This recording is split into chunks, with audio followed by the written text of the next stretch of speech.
और बड़ी खबर आ रही है। 6 जनवरी को कैपिटल हिल में हुई हिंसा पर एक बड़ा खुलासा हुआ है कि हिंसा करने वालों को फ्रांस से पैसा मिला था। प्रदर्शनकारियों को फ्रांस से $5 लाख का चंदा मिला था। बिटकॉइन में $5 लाख का चंदा मिला था। तो बहुत बड़ा खुलासा है ये कि 6 जनवरी को अमेरिकी संसद में जो हिंसा हुई उसके पीछे फ्रांस से पैसे आए थे इन लोगों के लिए जो हिंसा करने पहुंचे थे।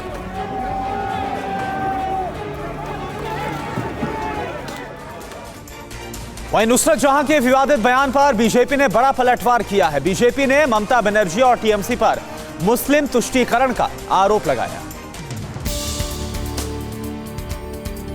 नुसरत जहां ने बीजेपी पर हमला करने के लिए कोरोना का सहारा लिया तो बीजेपी ने नुसरत को जवाब देने के लिए वैक्सीन को सियासी हथियार बनाया। बीजेपी आईटी सेल के प्रमुख अमित मालवीय ने कहा कि ममता के मंत्री सिद्दीकुल्ला चौधरी ने वैक्सीन ले जा रहे ट्रक को रुकवा दिया, लेकिन मुस्लिम मंत्री होने की वजह से ममता ने चुप्पी साध ली। बीजेपी के एक और नेता दिलीप घोष ने नुसरत को आड़े हाथों लिया। जैसा बात कर रहे हैं उस पार्टी के अंदर लोकतंत्र नहीं है, काम करने का ना तो मौका है ना तो कोई अधिकार है, तो ज्यादा दिन पार्टी में टिकना संभव नहीं लोगों के लिए। और नुसरत जहां ने नॉर्थ 24 परगना के मुस्लिम बहुल इलाके में बीजेपी का डर दिखाते हुए कोरोना वायरस से ज्यादा खतरनाक बता दिया था। टीएमसी सांसद नुसरत जहां को फोटोशूट शेयर करना भारी पड़ गया है। सोशल मीडिया पर नुसरत को ट्रोल किया जा रहा है। टीएमसी सांसद नुसरत जहां आए दिन सुर्खियों में बनी रहती हैं। विवादों से उनका गहरा रिश्ता रहा है, कभी मांग में सिंदूर लगाने तो कभी दुर्गा के रूप को लेकर वो हमेशा कट्टरपंथियों के निशाने पर रही हैं।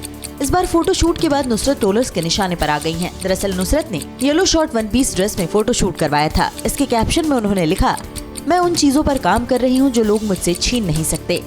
नुसरत ने यही तस्वीर सोशल मीडिया पर शेयर कर दी थी, जिसके बाद आपत्तिजनक कमेंट का सामना करना पड़ा। कुछ लोगों ने उन्हें सांसद पद की गरिमा बनाए रखने की भी सलाह दी है, लेकिन कुछ लोग ऐसे भी हैं जिन्होंने नुसरत के नए लुक की तारीफ भी की है। और इधर प्रधानमंत्री नरेंद्र मोदी द्वारा लॉन्च किए गए स्टार्टअप इंडिया इनिशिएटिव की 5वीं सालगिरह पर बड़े समिट का आयोजन किया जा रहा है। अब तक हुए आयोजनों में यह समिट सबसे विशाल होगा। प्रधानमंत्री नरेंद्र मोदी आज प्रारंभ स्टार्टअप इंडिया इंटरनेशनल समिट को वीडियो कॉन्फ्रेंसिंग के जरिए संबोधित करेंगे। इस कार्यक्रम का आयोजन शाम 5 बजे होगा। इस दौरान पीएम मोदी स्टार्टअप्स के साथ बातचीत भी करेंगे। इस सम्मेलन में 25 देश और 200 से ज्यादा विश्व स्तरीय स्पीकर भाग लेंगे। इस साल का ये आयोजन अब तक आयोजित हुए स्टार्टअप इंडिया इनिशिएटिव में सबसे विशाल होगा। इस सम्मेलन में 24 सेशन होंगे। कार्यक्रम में बहुपक्षीय और दूसरे देशों के साथ सहयोग को लेकर विस्तृत चर्चा होगी। इस सम्मेलन का उद्देश्य विश्व स्तर पर स्टार्टअप इकोसिस्टम को मजबूत करना है। और एक बड़ी खबर इस बीच आ रही है। कैपिटल हिल हिंसा पर नैन्सी पेलोसी ने चेतावनी दी है कि हिंसा में शामिल कांग्रेस सदस्यों पर भी कार्रवाई होगी। कोई सदस्य हिंसा में शामिल हुआ तो उसके खिलाफ कार्रवाई होगी। नैन्सी पेलोसी ने ये बयान दिया है कि हिंसा में जितने भी लोग शामिल थे उसमें अगर सांसद ने भी अगर किसी ने हिस्सा लिया था या फिर उकसावे की कार्रवाई की थी तो उसके ऊपर भी कार्रवाई होगी।